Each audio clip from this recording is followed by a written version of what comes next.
สวัสดีเนาะตอนนี้เราก็กำลังจะเดินทางออกไปซื้อของขวัญเนาะไปให้แม่เพื่อจะเป็นของขวัญในค่ายมันเป็นยิ่งแห่งสารเนาะทีแรกก็ไปเบิ่งนำกันได้เนาะ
ตอนนี้เราก็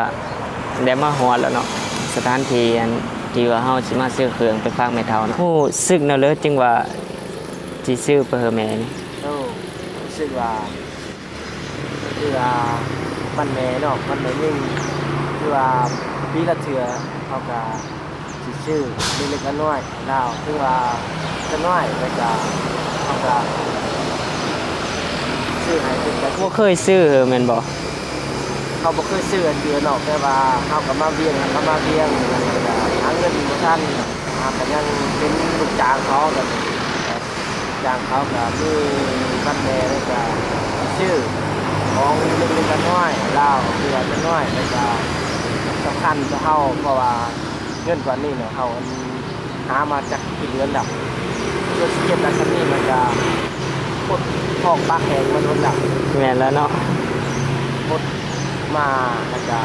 เก็บซื้อให้แม่เนาะเดี๋ยวไปเบิ่งนำกันว่า เฮาสิซื้อหยังไปให้เนาะจะเป็นของขวัญแม่แล้วก็ไกด์ได้เนาะสิซื้อหยังแล้วก็ไปเบิ่งนำกันเพราะว่าเฮาสิลงไตอยู่แม่ก็แม่นอยู่สวรรณเขตนั่นบ่เนาะแม่นสวรรณเขตตอนนี้เข้ามาเนี่ยทินฐานวันเกิดแม่แล้วก็เฮาก็อยู่ซ้ำเหนือเนาะทิศทางวันเกิดแม่ก็อยู่สำเหนือพุ่นแหละสำเหนือก็เข้าไปอยู่สำเหนือ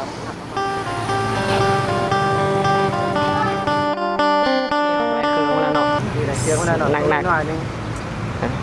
ของน้อยๆแต่ราคาแพงสุดคือสำหรับเฮาหน่อยนึงจะแพงสุดไปเบิ่งดูกันว่าอยู่ในมันมีเลยเนาะไปเสียไปให้แม่เฒ่าเนาะไปเมื่อแล้วเราก็ได้ไปเป๋ารถสตาร์ทคืนตีใครตู้เลยเนี่ยใครตู้เลยแจ๊อยู่เลยคืนตู้เนาะ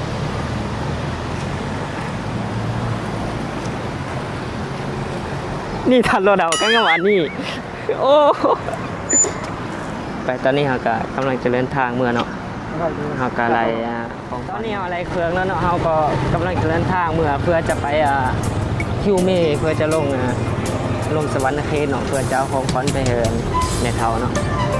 มันก็ไปรุ่นกันเลยเนาะ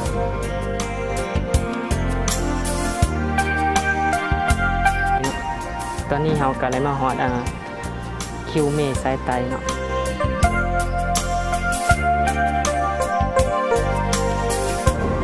ตอนนี้เราก็เลยขึ้นรถมาแล้วเนาะกำลังจะเดินทางไปสวรรค์เขตเนาะมาต่อจากคลิปที่แล้วเนาะสวัสดีพ่อแม่พี่น้องตอนนี้ถือว่าเฮาก็มาฮอดที่สวรรณเขตแล้วเนาะแม่อยู่ถึงเนาะเดี๋ยวเฮาจะไปเบิ่งกันแล้วก็เบิ่งเราสิรู้สึกแนวใดเนาะเราบ่ทันรู้เทื่อว่ามันแม่ยิ่งแล้วเพราะว่าเราบ่เคยถึกสะพายเสือไปเบิ่งกัน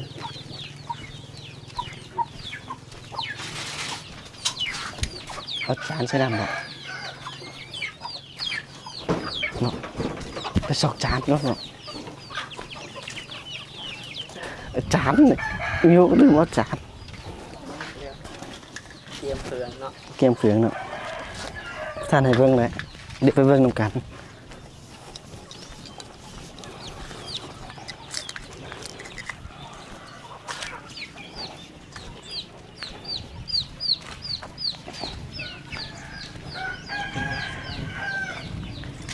โอ้คันไลสูงพี่น้องเอ้ยระวังตกกันไลก่อนไฟ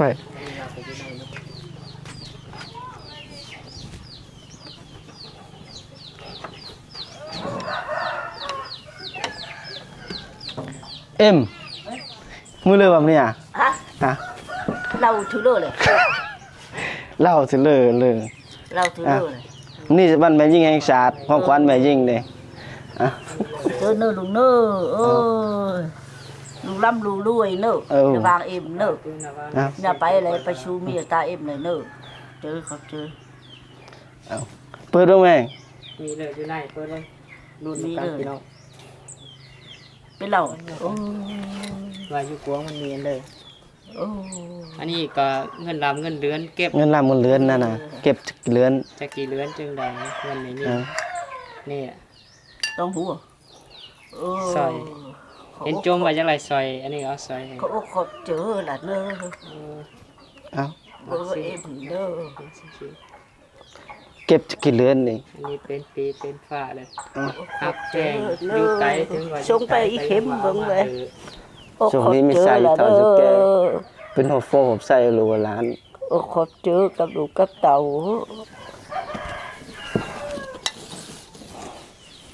ส่งไปอีเข็มเบิ่งเลย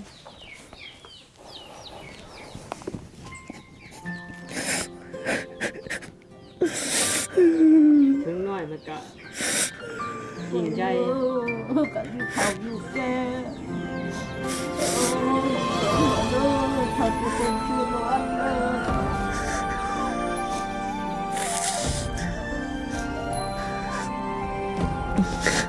ลูกกับท่านมี หากวันนี้เธอเหนื่อยจนลุกไม่ไหวกับชีวิตที่เปลี่ยนเกินจะรับได้เกินที่จะยิ่งใหญ่เกินที่จะเข้าใจได้ไว้ว่าเหตุใดจึงถึง สบายดีวันนี้อากาคลิปสไฟแม่อากาฟานไปแล้วเนาะสไฟแล้วไปแล้วตอนนี้ มีแต่วันนี้ก็มีแต่พี่น้องมาสวยกดไลค์กดแชร์กดไลค์กดติดตามเพื่อเป็นกำลังใจให้พวกเฮาเพื่อให้มีเฮ็ดคลิปต่อไปก็เป็นวันที่8 เดือน 3เป็นวันแม่ยิ่ง วันแม่ยิ่งแห่งศาสตร์เนาะ มันก็มีแต่เดือนละทีปีละครั้งเฮาก็กราบไหว้เพิ่นเนาะใครมีแม่น่ะก็ไปกราบไหว้เพิ่นเนาะไปขอขมาลาโทษเพิ่นว่ามีเล็กๆน้อยๆบ่หรือว่าเนี่ยหลายมีน้ำจิตน้ำใจก็อย่าแบบคือคล้ายๆว่าบ่ลืมบุญคุณพ่อคุณแม่แลเนาะก็ไปกราบไหว้เพิ่นเนาะ มีแต่ผู้ใดที่ว่าบ่มีสิ่งของให้ก็มีแต่ว่าเป็นคนดีของพ่อแม่เนาะบ่ให้เป็นเด็กโซเซ่ๆและฮักแพงฟังความพ่อแม่ว่าซั่นซะ ครับก็เฮ็ดไปเพราะว่าแม่ให้ผู้กำเนิดเท่านี้ครับก็ให้บุญคุณ เฮาใหญ่ซำนี้ก็ย้อนเพิ่นเนาะเฮามีทุกวันนี้เฮาใหญ่ซำนี้เฮาเป็นคนซำนี้ก็ย้อนเพิ่นเลี้ยงดูเฮามาย่อมทุกข์ย่อมยากก็ย้อนเฮา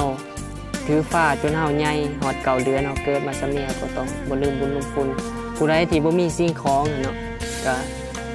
บ่ต้องให้น้อยใจนะว่าสิเอาหยังให้แม่ขอเพียงแต่เป็นคนดีให้เพิ่นก็ดีใจแล้ว พ่อแม่เนาะให้เลี้ยงลูกจักกี่คนครับก็เบิ่งเขานัดแม่เบิ่งลูกตัวเอง10 คน8 คนครับก็ยังเบิ่งไหลนี่เฮาลูก10 คนเบิ่งแม่บ่ไหลคนเดียวก็นั่นเนาะครับ แม่นได้มีแต่เดียวเบิ่งแต่กี่แม่เบิ่งเฮาลูกก็2-3 คนแล้วก็ยังเบิ่งแย่งได้เลี้ยงใหญ่ฮอดหมดทุกคน อันนี้เฮามีแต่เบิ่งแม่ผู้เดียวบ่ได้บ่ท้ายนี้ก็ขอขอบใจทุกคนที่เขามาเบิ่งวิดีโอนี้เนาะขอขอบใจทุกคนที่ช่วยส่งเสียผู้ใดที่ยังบ่ได้ติดตามก็ฝากติดตามได้เด้อ ไป